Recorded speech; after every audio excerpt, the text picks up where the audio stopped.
Assalaamu calaykum. Magacaygu waa Dr. Darajo. Dhammaan walaalaha daawanaya kanaalkayga. Maanta waxaan ka hadli doonaa naasnuujinta faa'iidada ay u leedahay hooyada iyo ilmaha iyo sababaha ilmuhu 6 bilood ugu horreeya ugu filan yahay naaska oo keliya. Haddii aad tahay hooye ama aabe ama qof daneynaya caafimaadka ilmaha, muuqaalkan adiga ayaa lagugu talagalay. Haddaba haddaynu ku horreyno, waa maxay naasnuujintu? Naasnuujintu waa quudinta ugu dabiicisan ee ilmuhu helo, waana caano alle si gaara ugu talagalay ilmaha, kuwaasi oo leh nafaqo, difaac iyo jacayl isugu jira.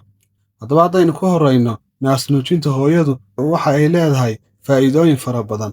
Lambar 1 waxaa ka mid ah waxay ka caawisaa in ilma-galeenka si dhaqso ah u soo laabto. Lambar 2 waxay yaraysaa dhiigbaxa dhalmada kadib. Lambar 3 waxay hoos u dhigtaa halista kansarka naasaha iyo ilma-galeenka. Lambar 4 waxay ka caawisaa hooyada in miisaankii dhalmada ka dhashay kadib si dhaqso ah hoos ugu soo dhaco.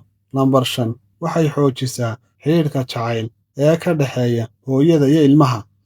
Haddaba haddaynu u gudubno faa'iidada ilmihii naasnuujintu u leeyahayna waxaa ka mid ah lambar 1 nafaqo dhammaystiran, difaaca jidhka, waxa afka qalaad lagu yidhaahdo antibody-ga kaasoo ka ilaaliya cudurrada. Lambar 3 horumar maskaxeed iyo korriin caafimaad. Lambar 4 ka hortagga shubanka, qufaca iyo infekshannadii. Haddaba ilmuhu si fiican ayuu u koraa, u seexdaa, una nastaa. Haddaba waxaa ilmuhu 6 bilood ee ugu horreeya u baahan yahay naaska oo keliya. Haddaba hay'adda caafimaadka adduunka ee WHO iyo khubarada caafimaadku waxay ku taliyeen 6 bilood ee ugu horreeya ilmuhu uma baahno biyo, caano, cunto, shaah ama casiir. Haddaba wax kasta oo intaasi ka baxsan waxay halis ku noqon karaan caloosha ilmaha. Ninka badanaa waxaa dhacaa hooyooyinkii oo kale iyagoo xataa mararka qaar naaskii si fiican u siinaya ayay ilmihii biyo oo kala siinayaan, biyo u baahan yahay. Marka hay'adda caafimaadka adduunka khubarada caafimaadku waxay ku talinayaan in 6 bilood ugu horreeya ilmuhu xataa biyo una u baahnayn, caana u baahnayn, shaah u baahnayn, casiiradii kala duwan una u baahnayn. Haddaba caano naaska oo keliya waa caano nadiif ah, diirran, kuna filan, difaac ahaanna fiican.